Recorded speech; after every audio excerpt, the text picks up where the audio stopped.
ಇರೋದೇ ಹಿಂಗಿವಾಗ ಗೆಲ್ಬೇಕು, ನೀವು ಗೆಲ್ಬೇಕು, ನಾನ್ ಗೆಲ್ಬೇಕು ಅಷ್ಟೇ. ನಮ್ಗೆ ದೇಶ ಗೆಲ್ಲುತ್ತೋ ಜನ ಗೆಲ್ತಾರೋ ಬೇಕಾಗಿಲ್ಲ. ಅಲ್ಲೊಬ್ಬ ಗೆದ್ದ ಇಲ್ಲೊಬ್ಬ ಗೆಲ್ಬೇಕು. ನಾವು ಗೆಲ್ಲಿಸ್ಕೊಂಡೇ ಸಾಯ್ತಾ ಇದೀವಿ ಇದುವರೆಗೂ. ನಮಸ್ಕಾರ ಸ್ನೇಹಿತರೆ, ಇವತ್ತು ಕರ್ನಾಟಕದ ರಾಜಕೀಯದಲ್ಲಿ ಒಬ್ಬ ನಟನಾಗಿ ಮಾತ್ರವಲ್ಲದೆ ಒಬ್ಬ ರಾಜಕೀಯ ಚಿಂತಕನಾಗಿ ಉಪೇಂದ್ರ ಅವರು ಸೃಷ್ಟಿಸುತ್ತಿರುವ ಅಲೆ ಪ್ರಜಾಕೀಯ. ಪ್ರಜೆಗಳಿಂದ ಪ್ರಜಾಕೀಯ, ಪ್ರಜೆಗಳಿಗಾಗಿ ಪ್ರಜಾಕೀಯ, ಪ್ರಜೆಗಳಿಗೋಸ್ಕರ ಪ್ರಜಾಕೀಯ, ಮಟ್ಟ ಹಾಕಲು ರಾಜಕೀಯ. ಸಾಲು ಸಾಲು ಸಂದರ್ಶನಗಳು, ಚರ್ಚೆಗಳು ನಡೀತಾನೆ ಇವೆ. ಆದರೆ ನಿಜವಾಗಿಯೂ ಈ ಪ್ರಜಾಕೀಯದ ಸಿದ್ಧಾಂತಗಳೇನು? ಇಷ್ಟೆಲ್ಲ ಚರ್ಚೆಯಾಗುತ್ತಿದ್ದರೂ ಇದು ತಳಮಟ್ಟದ ಜನರಿಗೆ ತಲುಪದಿರಲು ಕಾರಣಗಳೇನು? ಇದರ ಬಗ್ಗೆ ಕಂಪ್ಲೀಟ್ ಅನಾಲಿಸಿಸ್ ಈ ವಿಡಿಯೋದಲ್ಲಿದೆ. ನಿಮ್ಮನ್ನ ನಾನು ಬದಲಾಯಿಸಕ್ ನಾನು ಯಾರು ಹೇಳಿ? ನನ್ನ ಕೈಲಾದಕ್ ನನಗೆ ಬೇಕಾಗಿರೋದು, ನಾನು ವೋಟರ್ ಆಗಿ ನಾನು ಮಾತಾಡಬಲ್ಲೆ. ನನಗೆ ವೋಟರ್ ಆಗಿ ನಾನು ಗೆಲ್ಬೇಕು, ವೋಟರ್ ಆಗಿ ನಾನು ವಿಚಾರವಂತನಾಗಬೇಕು, ನನಗೊಬ್ಬ ಕೆಲಸದವನ್ ಬೇಕು, ನಾನು ಯಾರನ್ನು ಗೆಲ್ಲಿಸಬಾರ್ದು. ಇಷ್ಟೇ ನನಗೆ ಗೊತ್ತಿರೋದು. ನಾನ್ ಗೆಲ್ಬೇಕಿಲ್ಲ, ಯಾಕಂದ್ರೆ ನನ್ನ ದುಡ್ಡು ಅಲ್ಲಿರೋದು. ಇದು ತಳಮಟ್ಟದ ಜನರಿಗೆ ತಲುಪದಿರಲು ಕಾರಣಗಳೇನು ಎಂಬುದರ ಬಗ್ಗೆ ಚರ್ಚೆ ಮಾಡೋಕು ಮುನ್ನ ಪ್ರಜಾಕೀಯದ ಮುಖ್ಯ ಸಿದ್ಧಾಂತಗಳು ಯಾವುದೆಂದು ತಿಳಿದುಕೊಳ್ಳೋಣ. ನಂಬರ್ 1, ಉಪೇಂದ್ರ ಅವರ ಪ್ರಜಾಕೀಯ ಸಾಂಪ್ರದಾಯಿಕ ರಾಜಕಾರಣಕ್ಕಿಂತ ಸಂಪೂರ್ಣ ಭಿನ್ನ. ಇದರ ಪ್ರಮುಖ ತತ್ವಗಳು ಹೀಗಿವೆ. ರಾಜಕೀಯ ಅಲ್ಲ, ಪ್ರಜಾಕೀಯ. ಅಂದರೆ ಇಲ್ಲಿ ಪ್ರಜೆಗಳೇ ಮಾಲೀಕರು, ಜನಪ್ರತಿನಿಧಿಗಳು ಕೇವಲ ಕಾರ್ಮಿಕರು. ಎರಡನೆಯದಾಗಿ ಜೀರೋ ಬಜೆಟ್ ಪಾಲಿಟಿಕ್ಸ್, ಅಂದರೆ ಶೂನ್ಯ ಬಜೆಟ್ ಚುನಾವಣೆ.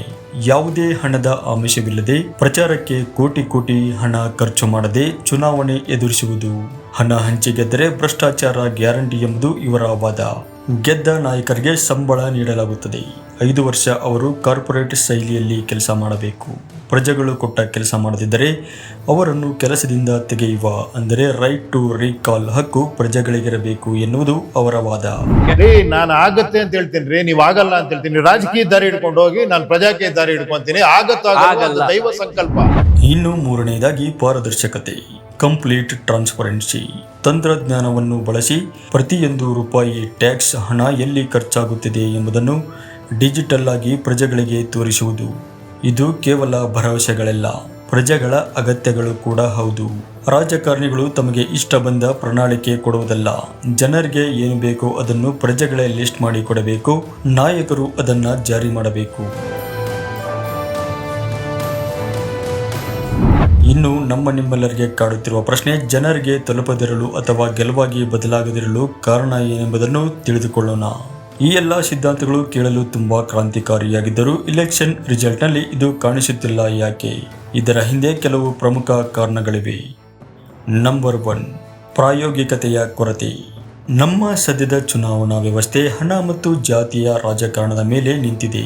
ಇಂತಹ ಪರಿಸ್ಥಿತಿಯಲ್ಲಿ ಕೇವಲ ಐಡಿಯಾಲಜಿ ಇಟ್ಟುಕೊಂಡು ಯಾವುದೇ ಪ್ರಚಾರದ ಆರ್ಭಟವಿಲ್ಲದೆ ಸಾಮಾನ್ಯ ಮತದಾರನನ್ನು ತಲುಪುವುದು ಕಷ್ಟವಾಗಿದೆ. ಡಿಜಿಟಲ್ ಮೀಡಿಯಾ ನೋಡದ ಗ್ರಾಮೀಣ ಭಾಗದ ಜನರಿಗೆ ಈ ಕಾನ್ಸೆಪ್ಟ್ ಅರ್ಥವಾಗುತ್ತಿಲ್ಲ. ನಂಬರ್ 2, ಮಾಧ್ಯಮ ಮತ್ತು ತಂತ್ರಜ್ಞಾನದ ಮೇಲಿನ ಅತಿಯಾದ ಅವಲಂಬನೆ. ಪ್ರಜಾಕೀಯ ಹೆಚ್ಚಾಗಿ ಸೋಷಿಯಲ್ ಮೀಡಿಯಾ ಮತ್ತು ಆ್ಯಪ್ಗಳ ಮೂಲಕವೇ ಕಮ್ಯುನಿಕೇಟ್ ಮಾಡುತ್ತದೆ. ಆದರೆ ಕರ್ನಾಟಕದ ಗ್ರಾಮೀಣ ಭಾಗಗಳಲ್ಲಿ ಇಂದಿಗೂ ಮುಖಾಮುಖಿ ಭೇಟಿ, ರ್ಯಾಲಿಗಳು ಮತ್ತು ತಳಮಟ್ಟದ ಸಂಘಟನೆ ಮುಖ್ಯ. ಪ್ರಜಾಕೀಯಕ್ಕೆ ಅಂತಹ ಬಲವಾದ ತಳಮಟ್ಟದ ಸಂಘಟನೆ ಇಲ್ಲ.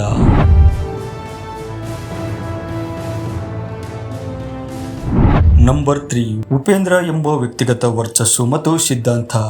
ಜನರು ಈ ಪಕ್ಷವನ್ನು ಉಪೇಂದ್ರ ಅವರ ಪಕ್ಷ ಎಂದು ನೋಡುತ್ತಿದ್ದಾರೆಯೇ ಹೊರತು ಸಿದ್ಧಾಂತವನ್ನು ಪೂರ್ಣವಾಗಿ ಒಪ್ಪಿಕೊಳ್ಳುತ್ತಿಲ್ಲ.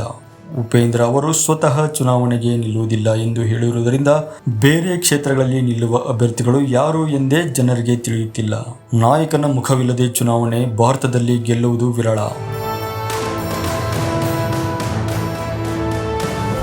ನಂಬರ್ 4, ಉಚಿತ ಕೊಡುಗೆಗಳ ರಾಜಕಾರಣದ ಪೈಪೋಟಿ. ಇಂದಿನ ದಿನಗಳಲ್ಲಿ ಗ್ಯಾರಂಟಿ ಯೋಜನೆಗಳು ಮತ್ತು ಉಚಿತ ಕೊಡುಗೆಗಳು ಮತದಾರರನ್ನು ಸೆಳೆಯುತ್ತಿವೆ. ಆದರೆ ಪ್ರಜಾಕೀಯ ನಾವು ಏನೂ ಉಚಿತವಾಗಿ ಕೊಡಲ್ಲ, ಕೇವಲ ಕೆಲಸ ಮಾಡಿಕೊಡ್ತೀವಿ ಎನ್ನುತ್ತದೆ.